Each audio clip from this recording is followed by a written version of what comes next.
Ang una po ang piston ay nagtakda na ng kanilang kilos protesta sa darating na Huwebes 19 ng Marso. Diyan po sa grupo ng AKTO, kasama po ba kayo diyan sa transport strike, madam? Hindi po kami kasama sa strike ni Piston po. At kami naman po humihingi po ng mga ayuda sa ating gobyerno. Yun nga po, nag-uusapan natin na sinasabi nga nila na halinawang mag-usap po kaming mga nakaupo. Kaya ibinigay naman po nila yung ayuda agad.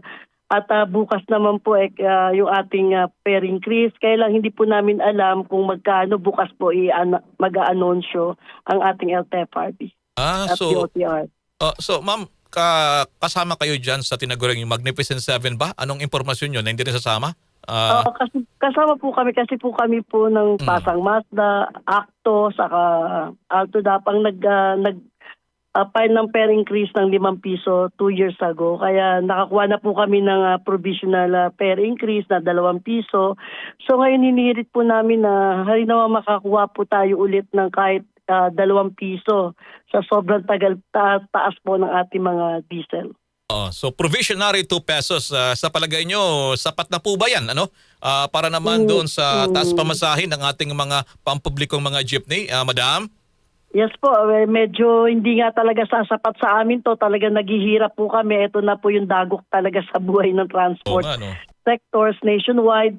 Pero makakatulong po ito sa araw-araw naming pangangailangan sa pagtakbo namin paikot-ikot na hindi man kami maka-volume, yung bulto ba ng gasolina natin, ng diesel natin, makakasapat po to kahit papano, malaking tulong din po to.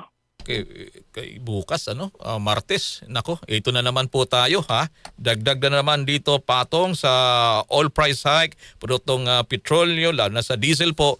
Ano naman masasabi nyo rito, madam? At hindi na yata wala na yata ang preno to halinawa na yung ating exile tax matanggal po talaga at nahirap po talaga ang yung buhay ng transport sector. Kami po talaga ay umiikot sa una o dalawang ikot. Baka hindi na nga pag tumaas pa ng 150 to 200, Sir Elmar. Kaya halinawang sana matigil na po yung gera sa Iran at ito ay matapos na po. Nababanggit mo itong pag-ikot, pagbiyahe ng mga inyong grupo at iba pang mga jeepney drivers. Anong impormasyon nyo? Kasi may napansin kami at mga natatanggap din nating report ng DZXL News, parang yung ibang mga kasama nyo, talagang hindi na umiikot hindi yes na bumabiyahe sa malalayo. Kaya mangyayari po siguro dyan, Sir Elmar, ang mangyayari po dyan, may pang-umaga kahit 2 ikot para kumuha lang ng pagkain. Doon naman sa gabi or sa hapon, baka magpalitan sila, maservisyohan lang yung ating mga mananakay. Pero talagang hindi sasapat, sir. Talagang nangangamote po kami dito. Hindi ko nga alam kung anong gagawin natin talagang ito ay dagok talaga sa hanay ng transport sectors. Nationwide po to. Talagang nagkakagulo po. Aside doon sa provisionary na 2 piso na inyong inihingi, may subsidiya din ibinibigay para dyan sa... yes po, ang subsidy, fuel subsidy po natin, manggagaling po sa ating DSWD. Natutuwa nga po ako kasi lahat mabibigyan. Hindi po kami dadaan sa ATM kasi doon sa ATM po kapag may ATM po tayo, mga operators lang po makakatanggap. Pangalawa po, Sir Elmar, yung mga wala pang transfer ng deed of sale, kapag hindi po sa pangalan na po nila, yung nabili nilang mga sasakyan at prangkisa, ay hindi po kasamang mabibigyan ng ating fuel subsidy doon sa sinasabing may ATM po tayo sa Land Bank. Buti nga ito, nasa mga mayors na nila ibibigay, lahat po sa halinawang mabigyan buong Pilipinas. So kahit papaano ay may ibinibigay na tulong pinansyal, subsidiya dyan sa mga grupo nyo, sa mga transport sector. By the way, ang Malacanang ay nagsabi na rin na yung emergency powers, in fact doon sa Kongreso, sa House, yung excise tax na suspension para naman doon sa mga petroleum products aprobado na yata dyan sa Kamara. Parang formalidad na lamang ito. Madam Liberty, ano naman ang masabi nyo rito? Kailangan talaga po, hindi naman to kasalanan ng ating gobyerno Oo, oo. Ito ay talagang ito yung tinatawag na gera na nadadamay lang po tayo dahil ang langis po ay nasa gitnang silangan po.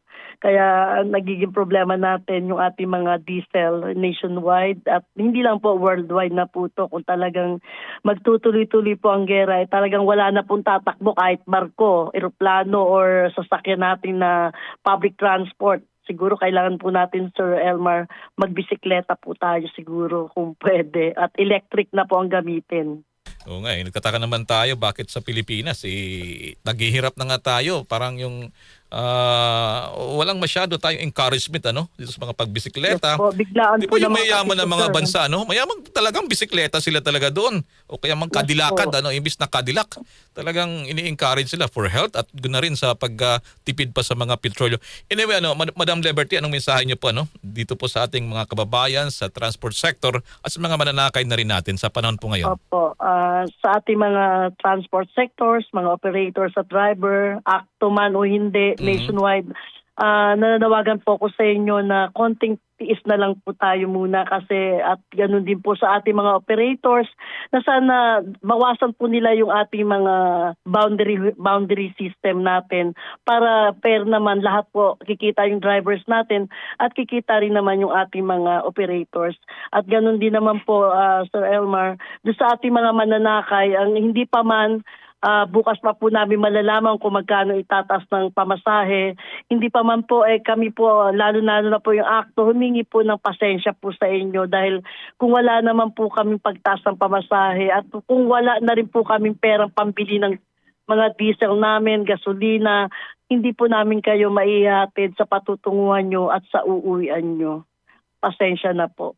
On that note, Chairwoman ng Alliance of Concerned Transport Organization o ACTO, Madam Liberty Dulu, magandang gabi po at ingat po kayo. Salamat po sir, maraming salamat po and God bless you.